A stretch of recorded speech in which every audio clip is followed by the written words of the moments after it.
Pero con esto nosotros hemos visto la criatura y nosotros ahora tenemos que ver a los padres de la criatura, ¿no? En realidad todo eso no fue algo espontáneo, como en algunos lugares se dice, sino que ha sido todo algo bien deliberado, ¿no?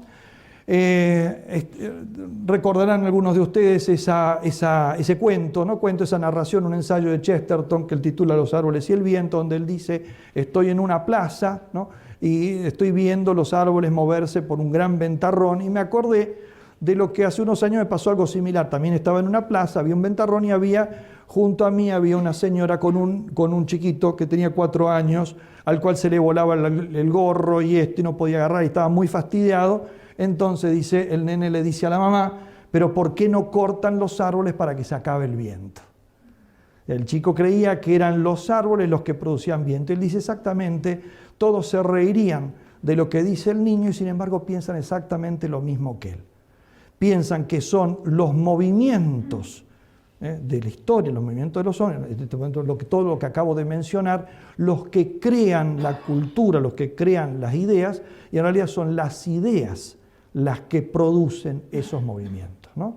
Por eso detrás de todo esto no son jóvenes que de pronto se volvieron locos y empezaron a hacer esto, empezaron a hacer aquello, y eso quedó instaurado como una cultura, sino que en realidad hay ideas que se le metieron en la cabeza desde afuera, de una forma muy trabajada, muy deliberada, no digo de una forma de conspiración, pero de personas que han difundido esas ideas, y que eso es lo que va generando poco a poco pequeños movimientos que hacen movimientos más grandes y que termina finalmente produciéndose una verdadera movimiento cultural o contracultural, ¿no? Entonces, esta contracultura en general, o esta revolución cultural en la que nosotros hemos nacido todos, porque es anterior al nacimiento de todos nosotros, y hemos crecido en ella, y seguirá cuando no estemos nosotros acá, si Dios no lo detiene de alguna manera, es en realidad una parte de una revolución ininterrumpida, como habrán escuchado tantas veces. Una revolución que propiamente, como movimiento, como comienzo bien estructurado, se debe remitir propiamente a la Reforma Protestante, donde los reformadores protestantes buscaron hacer una sociedad cristiana, pero sin la iglesia jerárquica, ¿no? Cristo sí, pero la iglesia no. O sea, sacar, a lo cual evidentemente desencadenó lo que es propio, un cuerpo en descomposición. Yo le pego un tiro a una persona, la persona se muere y se empieza a descomponer su cadáver, ¿no? Ese momento en descomposición lo harán las distintas revoluciones que vendrán después. El iluminismo y la Revolución Francesa ahora querrá un mundo sin ese cristianismo, que era lo que querían conservar los protestantes. No querían la iglesia, pero sí el cristianismo, la iglesia jerárquica, la católica, ¿no? Ahora la Revolución Francesa y el iluminismo querrán el mundo, ¿no? Con Dios sí, pero sin el cristianismo, lo cual originará justamente su hijo natural, que es la revolución comunista, en particular el experimento de la bolchevique en Rusia, que querrán un mundo donde esté el hombre, pero sin Dios.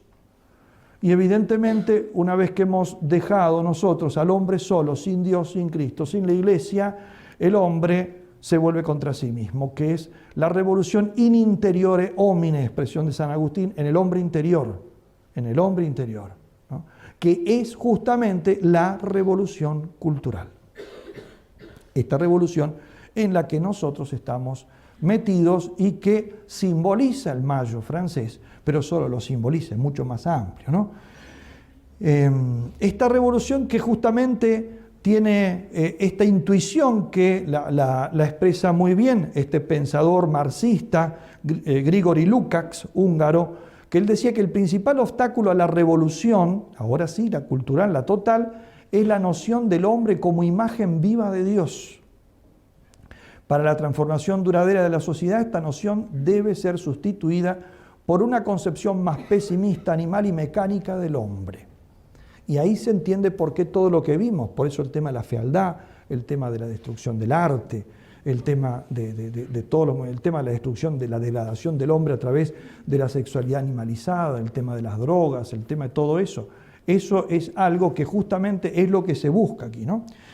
Hay que tener en cuenta que las principales corrientes filosóficas del siglo XX han sido ateas. Es el humanismo ateo, con todo el drama que esto implica, ¿no? Porque el humanismo ateo es en realidad no el hombre sin Dios, sino que es también un antihumanismo. El hombre sin Dios en realidad no es el hombre solo, sin Dios, sino que es el hombre sin el hombre mismo. Es una destrucción, ¿no?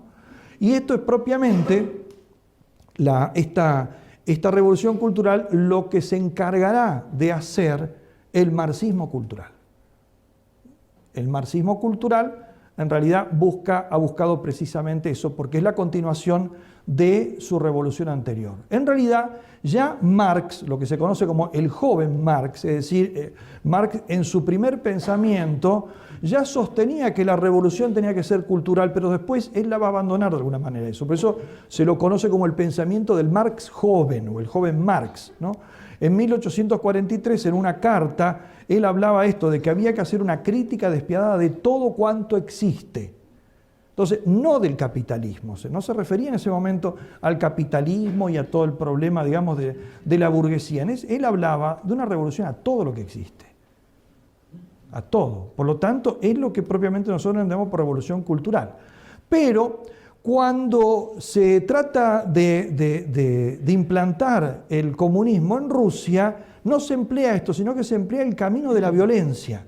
Porque todo lo que Marx había proyectado no se hace exactamente al revés. Todos los cálculos de Marx fallan. Para Marx, justamente, la revolución tal como se dio en Rusia se tenía que dar en Alemania, en un país capitalista. Ahí no se pudo dar. Nunca se hubiera dado precisamente en un país donde todos eran campesinos, era todo proletariado, y es justamente donde lo van a hacer. Y lo van a implementar a través de la violencia, ¿no? Cuando le sale tan bien esto en Rusia, inmediatamente tratan de exportarla a Occidente, y todos los intentos que hacen, todos fracasan. Fracasa la exportación en Hungría, que duró solo 120 días, probablemente por culpa de este Grigori Lukács, que fue uno de los principales, que trabajó, que se encargó de la parte de la cultura, y que llevó las cosas a un extremo tan grande contra la religión, que el pueblo sencillo reaccionó y a los 120 días cayó ese gobierno comunista. Fracasa en Alemania, donde intentan hacer una rebelión, una revolución en Berlín, y ahí se les viene abajo todo. Justamente la llevan adelante dos personajes, uno de ellos la famosa Rosa Luxemburgo, que hay muchos movimientos guerrilleros que llevan su nombre, y que eran las fotos que llevaban los jóvenes en París, era de Rosa Luxemburgo y del otro alemán, que fueron los que intentaron implantar el comunismo por la violencia en Berlín. Y eso fue reprimido inmediatamente. Intentaron en Italia y Mussolini disolvió el Partido Comunista, que había sido fundado muy poco antes por Gramsci, y a Gramsci lo metió en la cárcel, donde se terminó muriendo. Por lo tanto, no funcionó de ninguna manera. Lo que habían hecho en Rusia no lo pudieron hacer. De ahí entonces es que desde distintos lados, sobre todo un pensador independiente, pues un grupo de pensadores, ellos se dan cuenta que en Occidente el marxismo tiene que entrar de otra manera, y es a través de la cultura. Estos dos pensadores, esta nueva metodología de penetración, por un lado la va a hacer Gramsci mientras está en la cárcel, ¿no? De 1926 a 1937, él es puesto en la cárcel por Mussolini, y ahí se dedica a escribir más de 3.000 páginas, los famosos cuadernos de la prisión, donde él hace toda la teoría de lo que es la revolución cultural, cómo tiene que ser. Paralelamente y con ciertas influencias, pero desde otro ángulo, lo va a hacer, Lenin al mismo tiempo, en 1922, reúne, ¿no? Tomando nota de estos fracasos, reúne una serie de personajes en Moscú, en el Instituto Marx Engels, donde sobre todo van a estar presentes estos personajes: Karl Radeke, que es el representante de Lenin; Félix Tcherninsky, que es el fundador de lo que después se conocerá como la KGB, ¿no? Principal instrumento, ¿no?, de persecución ideológica. Después Willy Münzenberg, que después lo mandará a matar cuando huye a París Stalin, porque Stalin no quería todo esto. Stalin quería la revolución clásica como se había hecho en Rusia. En cambio, todos estos son de línea más trotskista. Entre ellos se pelearon y se mataron entre todos, ¿no? De hecho, estos son más de línea Trotsky. Grigori Lukács y otros más, ¿no? Donde ahí ellos sostienen que la penetración en Occidente hay que lograrla a través de la cultura y logrando que sean los intelectuales los que traicionen Occidente. Se atribuye a Münzenberg esta frase: hay que organizar los intelectuales y usarlos para corromper Occidente. Solo cuando hayan corrompido todos sus valores podremos imponer la dictadura del proletariado.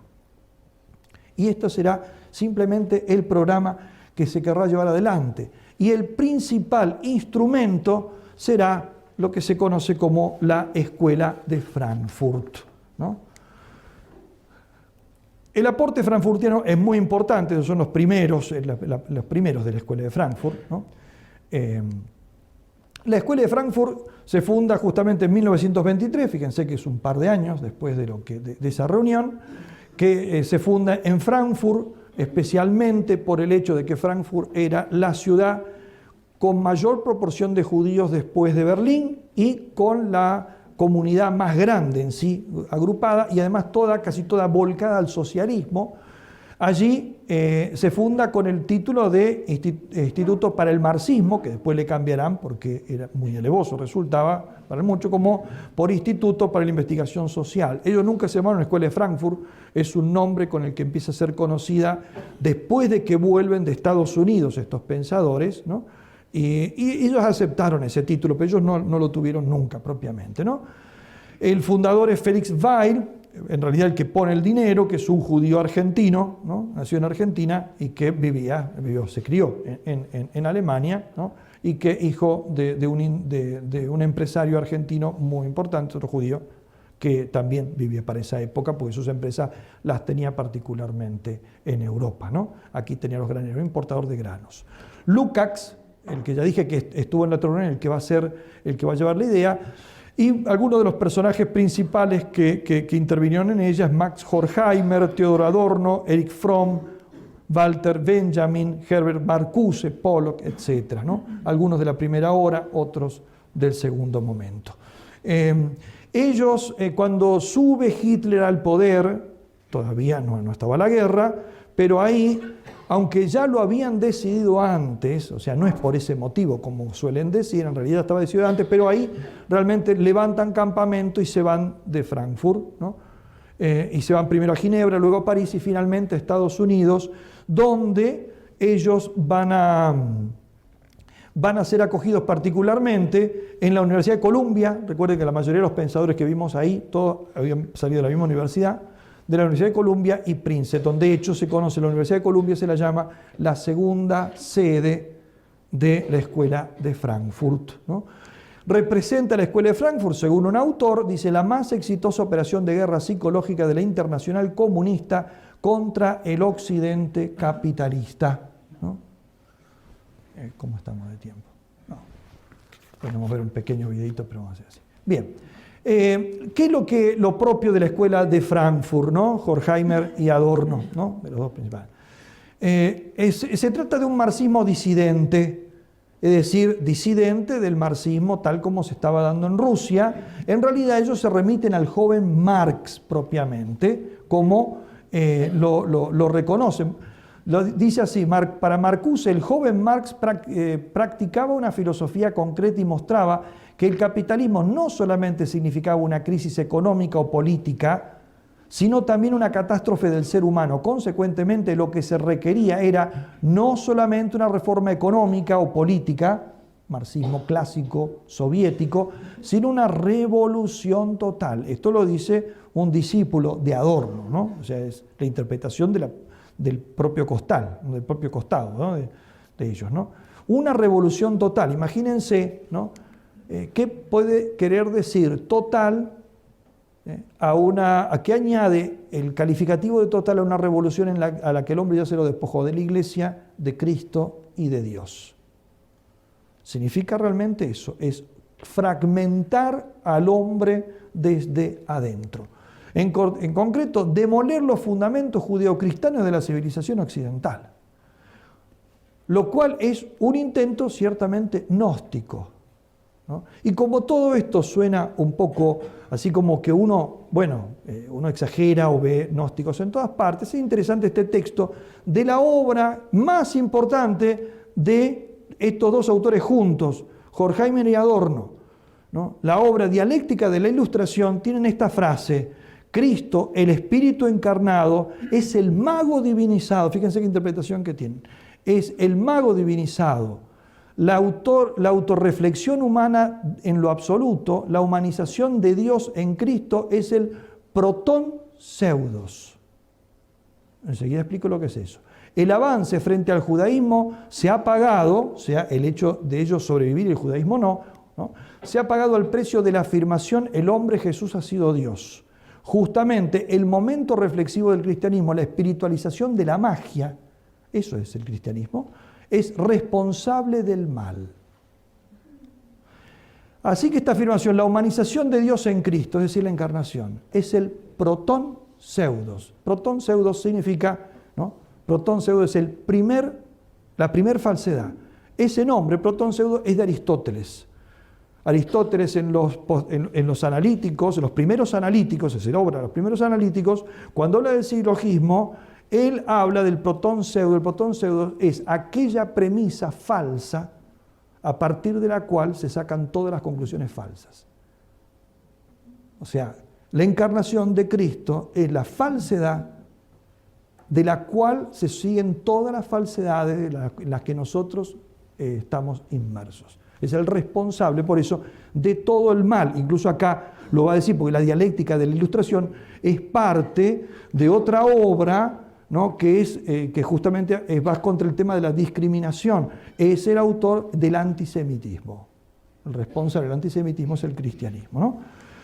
Y esto es lógico porque todos los pensadores de la Escuela de Frankfurt son hegelianos. Incluso, por ejemplo, Adorno es hegeliano, si bien él se vuelca por la dialéctica hegeliana, dialéctica negativa y no la positiva, pero es hegeliano, ¿no? Y precisamente Juan Pablo II, cuando dio el famoso discurso en la Universidad de Lyon, donde había muerto mártir en Lyon, es San Ireneo de Lyon, el que había escrito Contra los herejes, que es el libro contra los gnósticos. Allí, frente a todo el cuerpo docente de la Universidad de Lyon, el Papa Juan Pablo II dice: no vaya a creerse de que el intento del gnosticismo es una cosa del pasado.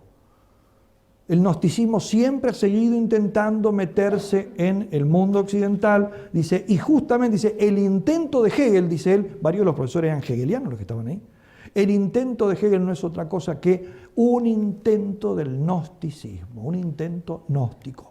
Por lo tanto, evidentemente que tienen que ser justamente gnósticos todos aquellos que se inspiran en esta doctrina, ¿no? Parte del gnosticismo. Eso es propiamente la Escuela de Frankfurt, ¿no? El gran mérito, por decir así de alguna manera, la gran habilidad que tuvo la Escuela de Frankfurt es cometer una herejía marxista. Y es el hecho de amalgamar la doctrina de Marx con la de Freud. Esto no se puede hacer por varios motivos para ello, ¿no? Entre otras cosas porque Freud es totalmente pesimista y justamente va contra el optimismo utópico del marxismo de implementar una revolución y cambiar al hombre. Para el Freud no se puede, pero ellos fueron muy hábiles y consiguieron politizar el intento de Freud. Y eso es lo que le va a dar cabida dentro de justamente el ambiente universitario y va a hacer que penetre en la sociedad actual al unir estas dos cosas, ¿no? El interés por Freud empieza ya desde los comienzos, con Horkheimer, que va a ser el segundo presidente de la Escuela de Frankfurt, y quizá el que duró más tiempo y es el símbolo de ella, ¿no? Ya empieza con él, con Leventhal, con Adorno.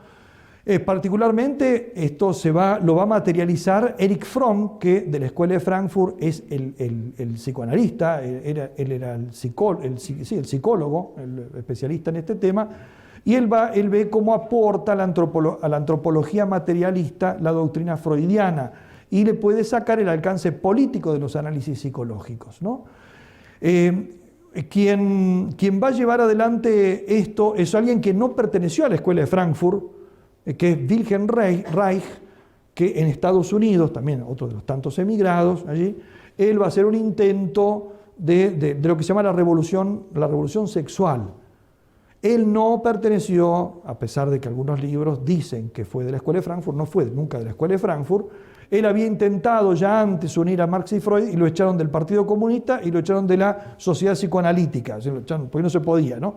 Pero igualmente su mensaje, él va a ser adoptado por la Escuela de Frankfurt en parte y ellos sí lo van a hacer triunfar. Esto es lo que dice Gabriele Kubi, que ya la cité antes. Sus mensajes, los de Reich, fueron revestidos con las teorías de la Escuela de Frankfurt y sembrados en los corazones y la mente de los estudiantes por los trabajos de los emigrados, o sea, en Estados Unidos, Adorno, Horkheimer y Marcuse, particularmente Marcuse, quien pone en evidencia este intento de lo que se quiere hacer con esto, con esta doctrina. La escuela es alguien admirador que tampoco perteneció a la Escuela de Frankfurt, pero muy allegado, que es Bertrand Russell, que hoy está de moda y lo citan como un superfilósofo, ¿no? Estaba muy interesado en el tema psicología de masas, o sea, cómo propagar, como medio de propaganda, y el tema de la educación, ¿no? Y él, en unas conferencias que dio precisamente en la Universidad de Columbia, al mismo tiempo que está la Escuela de Frankfurt ahí, y publicadas por la Universidad de Columbia, hablando de esto dice, nosotros todavía no hemos sacado las consecuencias, lo van a hacer usa otro nombre, pero lo que vendría a ser los ingenieros sociales del futuro, o sea, justamente lo que están haciendo hoy en día. Él dice, cuando ellos hagan el intento de probar de qué manera pueden hacer que la gente, que sus discípulos, sus alumnos, acepten que la nieve es negra. O sea, hacerles decir algo contradictorio. Dice, cuando intenten hacer esto se van a dar cuenta de los obstáculos que tienen. Los obstáculos son los siguientes. En primer lugar, el ambiente familiar, así que hay que sacarlos de la familia. En segundo lugar, que hay que empezar antes de los 10 años, si no los éxitos se reducen. En tercer lugar, que la eficacia de la música y de la poesía reiterada, el cantito, entrar por la música, por la poesía, por todo eso, es fundamental. Y en cuarto lugar, que es importante igualmente mantener la opinión contraria de modo tal de tener una muestra enfermiza. ¿Ven? Todavía hay gente enferma, o sea, no hay que liquidar del todo, porque nos muestra para justamente tener a alguien a quien ridiculizar.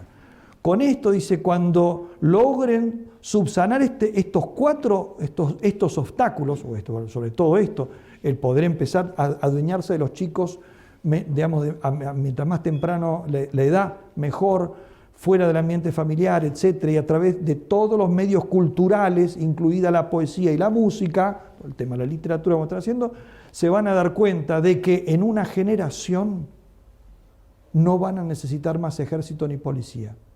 Basta con una generación de educación de este tipo y le pueden hacer decir perfectamente que la nieve es negra. Esto es exactamente lo que se viene llevando a cabo desde hace más de una generación en muchas partes del mundo, concretamente entre ellos nuestro país. O sea, este es el plan, ¿no? No es una cosa, digamos, que a uno se le ocurre que pueden estar haciendo una cosa así porque es medio uno pesimista y cree conspiraciones. Simplemente es el discurso en 1950 en la Universidad de Columbia de Bertrand Russell, ¿no? Marcuse es el que va a implementar más fuertemente esta doctrina de Marx y Freud, y por eso vamos a hacer un pequeño resumen, creo que es el anteúltimo, después un videito muy cortito, el 8, que es mejor que verlo ahí que lo diga yo. But all of these major contributors to the Frankfurt School of Thought paled in comparison to Herbert Marcuse, the founder of the New Left. Marcuse joined the Frankfurt School in 1933 and quickly became a leader of the movement. After he moved to the United States and became a citizen, he was hired by FDR's Office of War Information to create anti-Nazi propaganda, despite his Marxism. He also worked in the Office of Strategic Services, the pre-CIA OSS, and the State Department, where he worked to prevent the United States from pushing... Bueno, fíjense, esto es importantísimo, ¿no? Cómo Estados Unidos, o sea, hablamos antes de la Guerra Fría, entre los bloques soviético y occidental, enfrentados entre sí, pero al mismo tiempo, estamos hablando, estos son los años 50, 40 y 50, del 30 y pico están aquí la escuela de Frankfurt, que es marxista, Todos ellos, particularmente Marcuse ahí, Horkheimer también, Adorno también, trabajaron para el gobierno de Estados Unidos. Trabajaron para la CIA. Es decir, estaban librando una guerra fría, en teoría, contra el comunismo, pero mientras tanto, el marxismo había penetrado sus universidades y estaba convirtiendo en marxista a todos los universitarios norteamericanos. Por eso en los años 50 la principal carrera estudiada en Estados Unidos fue sociología marxista. Porque uno piensa, los norteamericanos son anticomunistas, los rusos son comunistas. Capaz que los gobiernos son así, pero la intelectualidad es marxista. Por eso toda la revolución cultural que nosotros en este momento estamos recibiendo viene de movimientos nacidos en las universidades norteamericanas. El feminismo radical, la agenda de género, todo eso, ¿no? Pushing Germany away from democratic socialism. He taught at Columbia, then Harvard, then Brandeis, and then, finally, at the University of California in San Diego. He really hit his stride in 1955, however, with the publication of Eros and Civilization.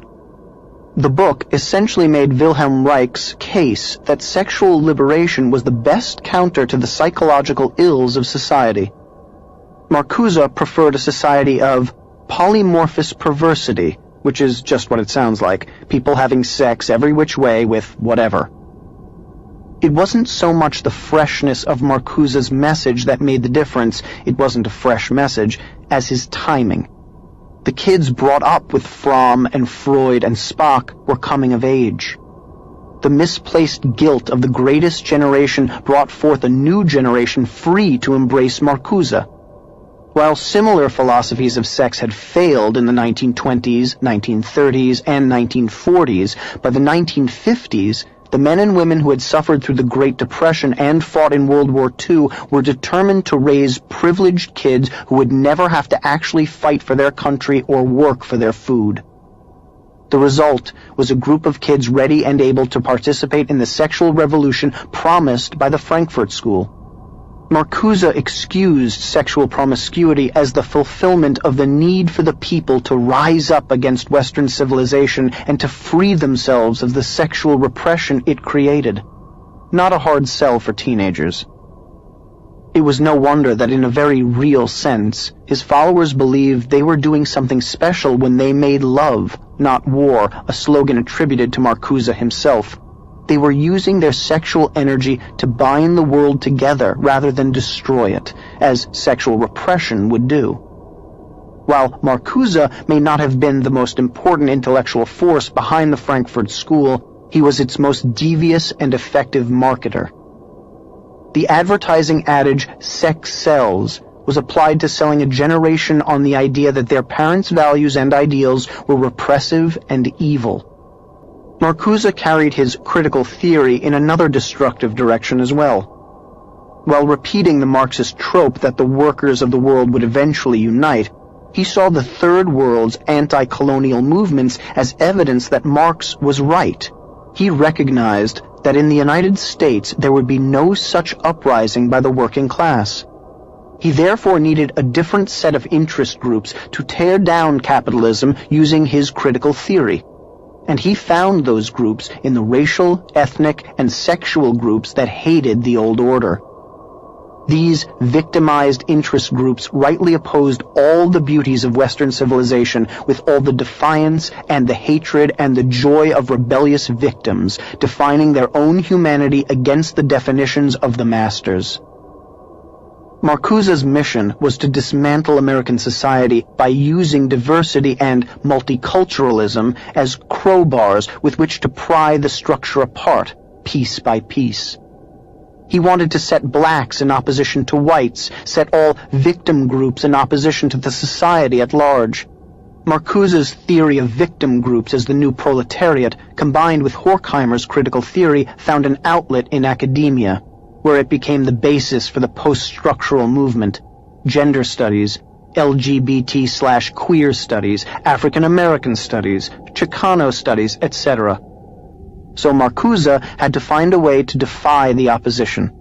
he found it in what he termed repressive tolerance.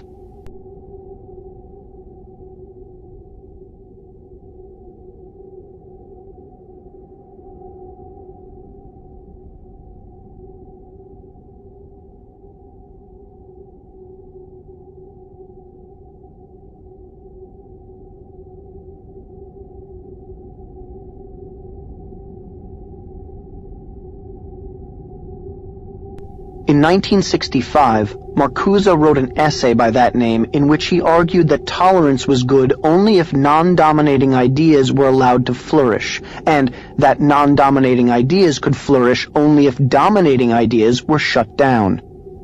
The realization of the objective of tolerance, he wrote, would call for intolerance toward prevailing policies, attitudes, opinions, and the extension of tolerance to policies, attitudes, and opinions which are outlawed or suppressed.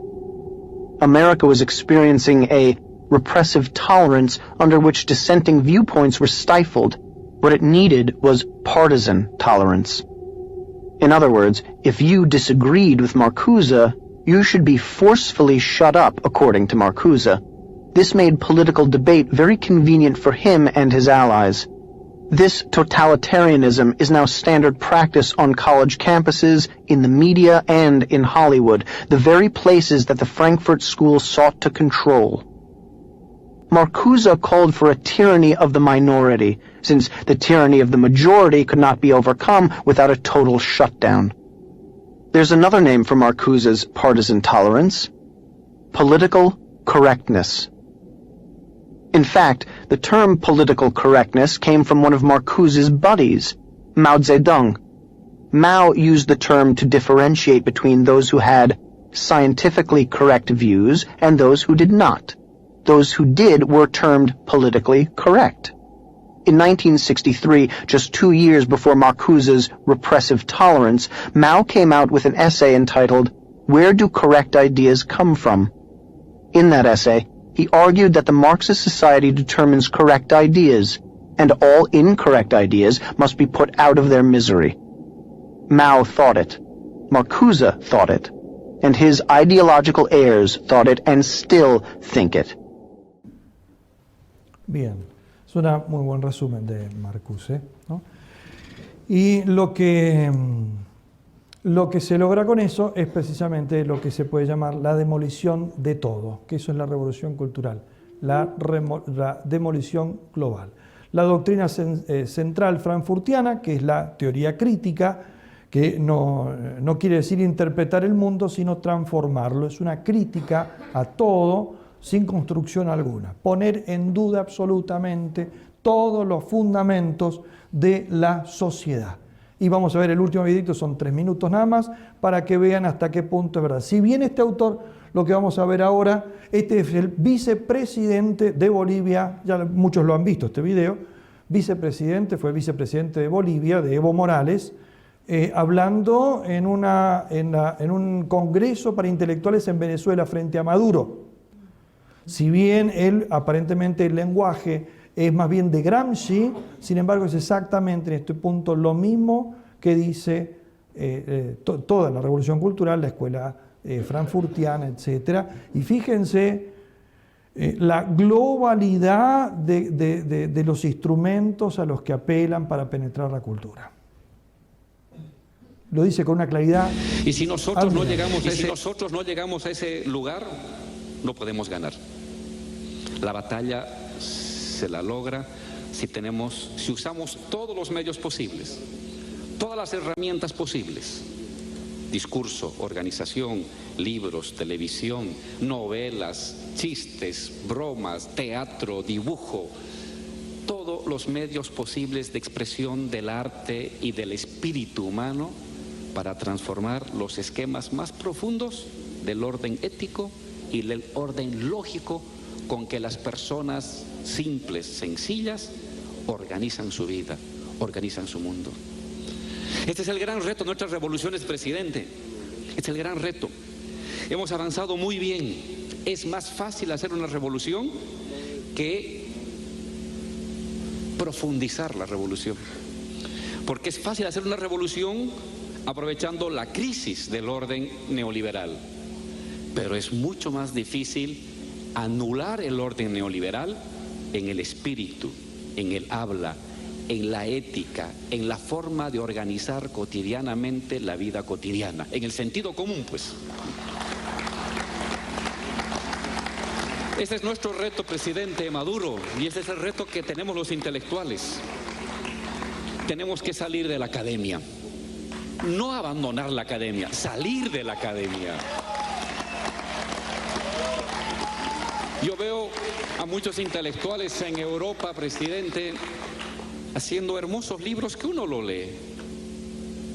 Pero ese libro lo están leyendo 100 personas y protestan contra el neoliberalismo. Porque ese intelectual que escribe un hermoso libro no va a la calle, no va al barrio, no va al sindicato. Tenemos que hacer eso.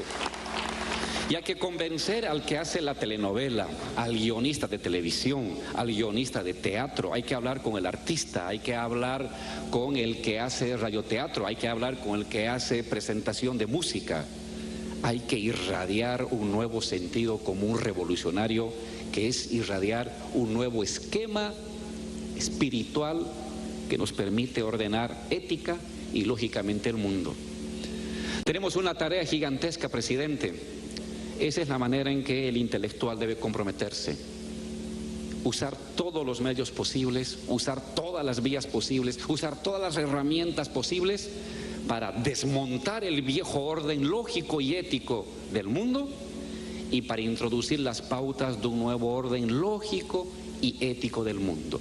La escuela, la radio, la televisión, la universidad, los debates, las reuniones, la academia, los sindicatos, los barrios, las reuniones entre amigos, el teatro, el dibujo, absolutamente todo. Solamente si los intelectuales asumimos este reto multifacético, multiforme y absolutamente diverso, la batalla para enfrentar esta monstruosidad que hoy día nos domina va a poder ser posible de llevar a cabo su triunfo.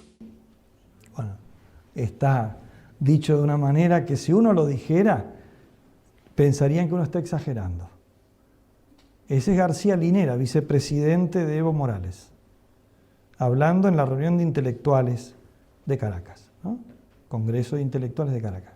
Absolutamente todo. Miren, telenovela, el día tienen que influir no sobre los intelectuales, sino incluso sobre las amas de casa, sobre la viejita que está viendo la telenovela.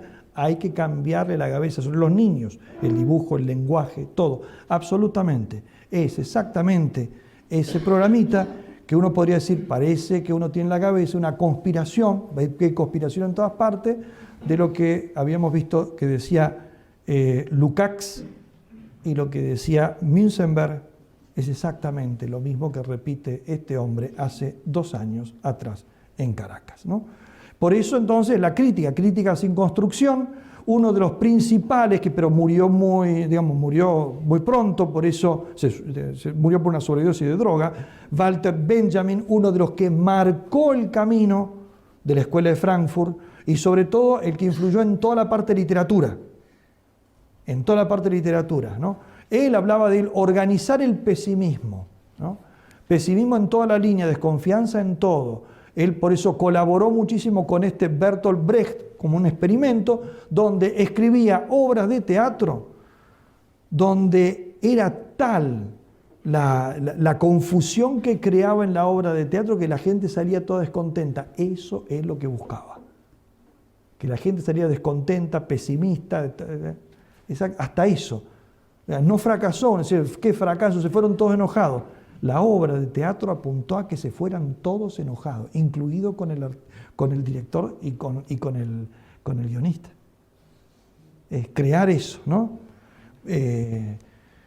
Porque justamente era evitar la ilusión optimista, ¿no? La ilusión optimista, ¿no? En Benjamin se inspiran expresamente el postestructuralismo, Barthes, Foucault, Derrida, la semiótica de Humberto Eco, el desconstructivismo de Paul de Man, etc. O sea, todo lo que es la literatura, todo lo que está en todos nuestros colegios, se inspira exactamente en esto, que es exactamente también lo mismo que hemos visto. Los frutos de todo esto, ¿cuáles son? Muchos los conocemos. La revolución sexual, en particular en Estados Unidos, después de toda la obra de Kinsey y de Reich, que son los que marcaron toda la educación sexual y afectiva norteamericana desde los años 50 en adelante, con todo el desastre que eso causó, y de ahí se exportó al resto del mundo, por lo menos occidental. Perdón, una cosa importante, vieron que García Linera varias veces mencionó el tema del ataque al orden, al viejo orden, lo llama el viejo orden liberal.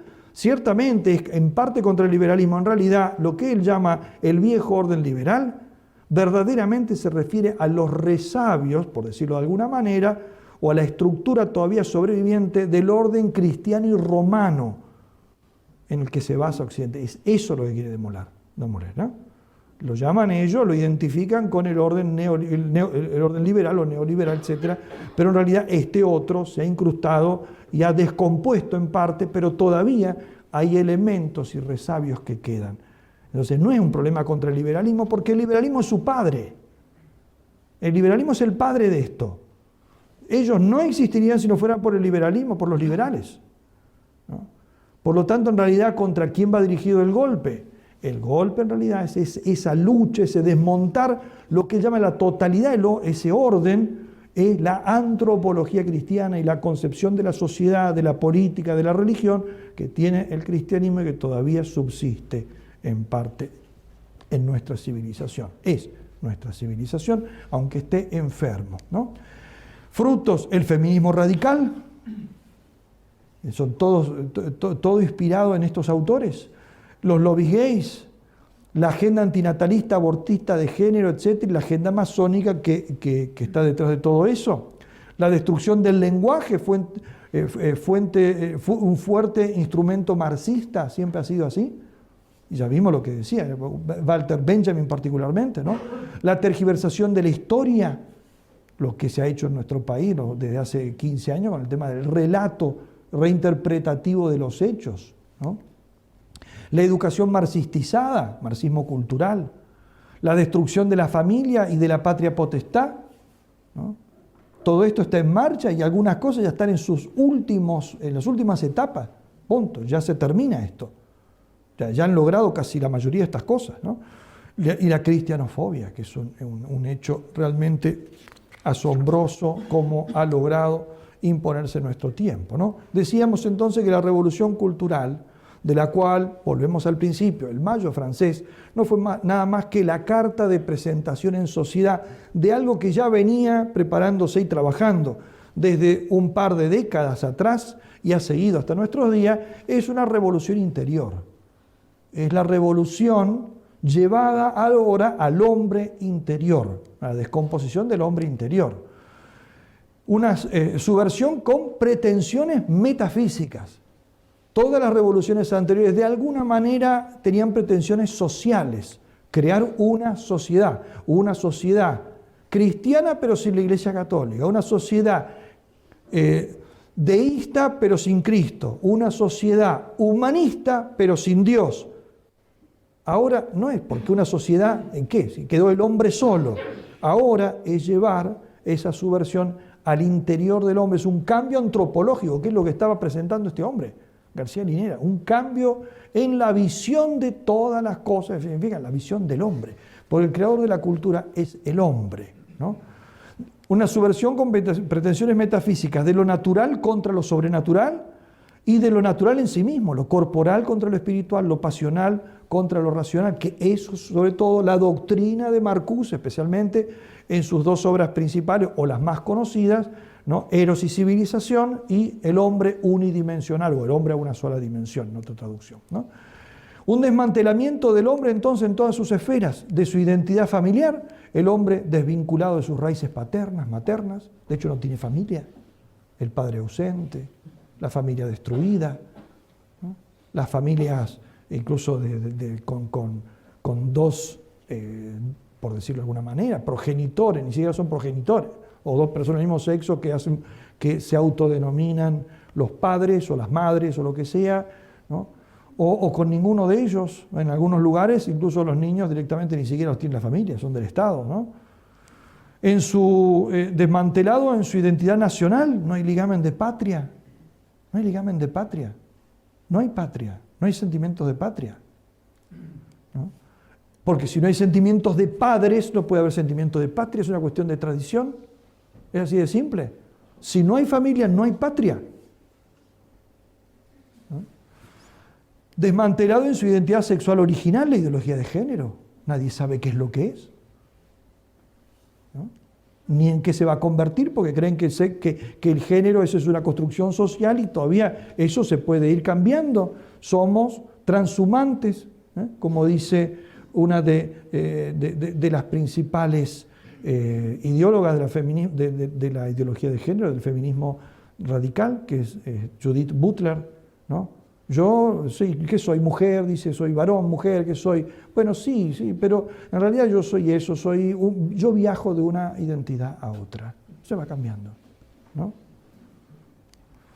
Despojado de su identidad religiosa, no hay religión sino espiritualidad. Y fíjense, vuelvo a lo anterior, cómo esta cultura, esta revolución cultural, que es profundamente anticristiana, cristianofóbica, no tiene problema en admitir las religiones orientales o las pseudo-orientales. Vimos incluso cómo ellos la han exportado. El gurú, ¿no? que inauguraba el festival de Woodstock, como él decía, Estados Unidos tiene que ahora exportar lo espiritual, los bienes espirituales. Y se refería al ideal hippie que él estaba inaugurando, el ideal del hippismo. Con todas esas ideas. ¿Por qué? Porque esas religiones pseudo-orientales no son un peligro para la desestructuración del hombre. Al contrario, desestructuran al hombre, lo desmantelan, ¿no? En cambio, la antropología cristiana lo organiza, lo solidifica, por eso es un peligro para ellos. Es lo contrario, ¿no? Y en su identidad personal, que es lo que hace incluso el estructuralismo, el desconstructivismo, donde el yo individual es desfragmentado y sustituido por el yo plural, el anonimato, ¿no? En todas las dimensiones, ¿no? Por eso, para terminar, en Santo Tomás, cuando habla del pecado, usa una expresión que él atribuye a Beda el Venerable, donde comentando la parábola del buen samaritano, esa frase con la que empieza San Lucas, un hombre bajaba de Jerusalén a Jericó, y ahí es donde es atacado por los ladrones, lo deja, ¿no? Y dice Santo Tomás, citando a Beda el Venerable, dice, el hombre que bajaba de Jerusalén a Jericó es el hombre, el ser humano, que baja, digamos, de la gracia al pecado. Su caída, sobre todo con el pecado original, dice, y este hombre, por el pecado ha sido, dice, expoliator gratuitis vulneratus in naturalibus. Ha quedado despojado de todo lo gratuito, de la gracia, de las virtudes infusas, todo el pecado le quita todo eso, y en lo natural, ¿no? La capacidad de la virtud, la estructura todavía del hombre, eso no es despojado, pues si no el hombre había cambiado sustancialmente, y eso no es así, pero sí ha quedado herido, vulneratus en las cosas, en las cosas naturales, ¿no? Entonces, el hombre caído, que todos nosotros hemos nacido como hombre caído con el pecado original, somos esos seres humanos despojados de lo gratuito, nos lo devuelve la gracia, por supuesto, en la redención de Cristo, y herido en lo natural. La revolución cultural, precisamente, tiene como objetivo rematar esto natural sobreviviente. Privarnos de que podamos recibir la gracia que nos sana, y lo natural que está herido, aprovechar que está herido para terminar de destruirlo. Y eso es lo que ha intentado hacer y lo que seguirá intentando hacer si Dios se lo permite. Pero nosotros sabemos que no se lo va a permitir. Esperemos que la cosa termine cerrándole el pico así. Nada más.